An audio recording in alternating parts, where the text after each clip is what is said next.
A regular high school boy, Kazuya, walks up to a convenience store mindlessly with his phone in his hand, perhaps looking for something to snack on after coming home from school. However, his mundane trip turns into a life-altering one. He sees commotion erupt, people spilling outside the store in a rush crying out loud. He darts his eyes at the entrance and sees a hysterical man with a knife in his hand. He takes off to run for his life as well, but to his side, two young girls are gripped in fear, clinging on to each other, unable to move. He turns around and musters up the courage to save them as the man with the knife charges forward. Throwing himself on the attacker, he successfully saves the girls but collapses on the road as blood gushes out of him. After his eyes flutter open, he observes himself in a lofty, luxurious room. A maid rushes to him, happy with tears in her eyes, calling out to him as Master Kane. A woman takes him in her warm embrace. She claims him as his mother. Kazuya panics, and upon seeing the mirror next to his bed, he sees silver hair atop a little boy's head, just like the woman next to him, adorned with jewels. He cries out, asking who the boy was, not realizing that it was him but in a different body. Both the women worry as they check his vitals. It is revealed that he has been unconscious for a week. He gets all his information from his maid Sylvia, who comforts him in his lap and tells him about his family, or more accurately, his present life. He figures out that he had died in his past life after saving those two girls and got reincarnated into a 5-year-old boy's body. Moreover, in this life, magic, mystical forces, and a new world full of new creatures exist.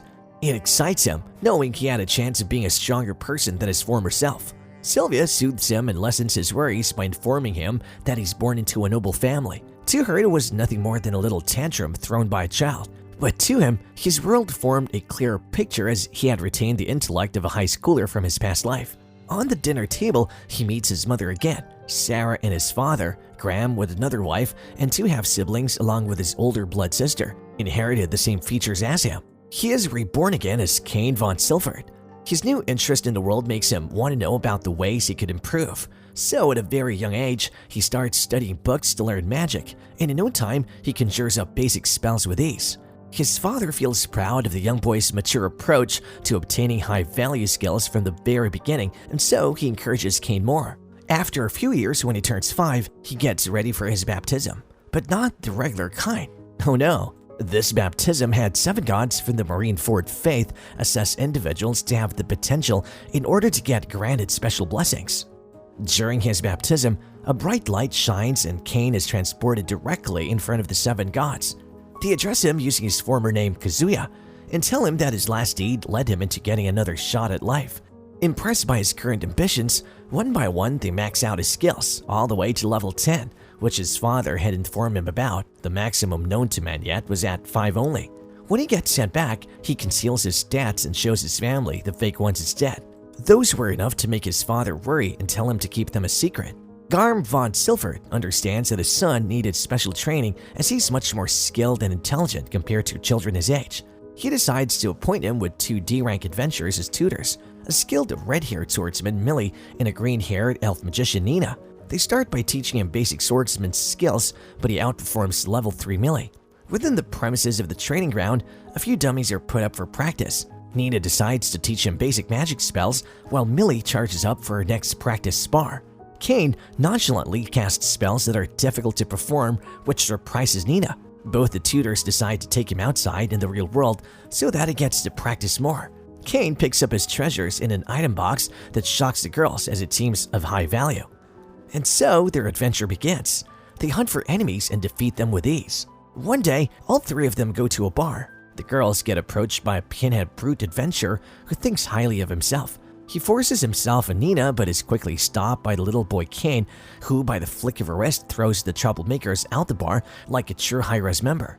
They practice vigorously, and for 3 more years, Kane's skills are polished. Unfortunately, the tutors decide to not extend their contract, ending their mentorship, but Kane decides to give them an item box of high value similar to his as a parting gift. He runs to the monster-riddled forest and kills off a blood ogre and an earth dragon, both for the colors red and green, which his tutors took a liking to. From afar, his attacks looked like a rogue monster's attempt at an invasion, and so Kane's father along with his troop rush to settle the matter. But they find out that it's actually Kane's doing after scavenging his handkerchief from the battleground. Upon his official graduation, they celebrate with him and acknowledge his powers. Before they part ways, Cain quickly rushes to them and hands over their item boxes. They're surprised that it has the ability to hold an entire castle and plan to keep its ability a secret. Back home, Cain gets an earful from his father, who's angry at his carelessness. After a few more years, the noble family then travel to the royal capital, a tradition to follow in order to debut noble families' children into the society as they reach the age of 10. On their way, Cain gets to know that there had been monsters ambushing unsuspecting travelers nearby. The spells he uses are too advanced for someone of his age, and so with confidence coupled with lack of time to waste, he jumps out of the carriage and jolts towards the direction where the monsters were attacking people. Several royal guards are seen with tattered armor laying on the floor and more fighting a losing battle with outnumbered monsters. Adair's spell propels him forward, and with one single blow to each enemy on both sides, he demolishes the entire gang of attacking creatures. The carriage with his family finally reaches the scene, but it's a bit too late for his father to offer help as he mutters out words in shock after seeing the battleground. Before their arrival, Cain introduces himself as the son of the noble Garm.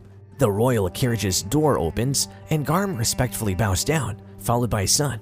The two little girls are recognized by the noble as the high-profile members of society, one the daughter of a duke and the other one is of the king's. He's glad they're both safe. The girls are unable to talk to them properly as they are terribly shy, and as Garm seems to encourage Cain to introduce himself instead. Lady Silk and the royal princess, Telestia, both develop a crush on him instantly and urge him to accompany them on their way back to the royal capital. Their week-long journey is tiresome as Cain doesn't get the chance to rest as the girls force him to stay with them even when they're sleeping. After reaching the capital, the king recognizes Cain's bravery and thanks him for saving the two girls by giving him a mansion, silver coins, and an upper-rank baron. In private conversations with Duke Eric and the king, both of them decide it's best for Cain to get engaged to both their daughters, and under their pressure, he gives in, accepting the terms to get married to their daughters after they reach adulthood. This arrangement doesn't sit well with his parents as they lecture him about his outrageously scandalous behavior. Cain worries about his levels, which are quickly approaching demigod status. He seeks advice from the gods, but they're all bored and uninterested as they stay in the boring old realm all the time. Instead, they ask Cain to introduce Japanese entertainment to the world as they're starved for some entertainment. Cain visits Parma, a cat girl who he has known since childhood and works at her uncle Tamani's store. Tamani's agrees to produce a reversi board game through his trading company. They sign a contract before the god of commerce, Panam, ensuring the deal is guaranteed for 3 years. The debut ceremony arrives, and Cain must pretend to meet Silk and Telestia for the first time since their engagements are still a secret. Cain gifts the king with an extravagant reversi board, which the king loves. Marcus Gorgino's son, Habit, tries to charm Silk, but she ignores him. In response, Habit and his friends try to bully Cain with their weak level 1 magic spells. Fed up with their behavior, Silk reveals that Cain is a full baron, causing Habit and his friends to bow and apologize. To keep their engagements a secret, Silk and Telestia extort romantic dates from Cain, overheard by the king and Eric. Once again, they lecture Cain for being a philandering womanizer. More episodes are to come, and yet the adventure of the demigod like Cain still awaits. If you like this recap, make sure you don't forget to subscribe and hit that bell icon to stay updated on more episodes to come in the future.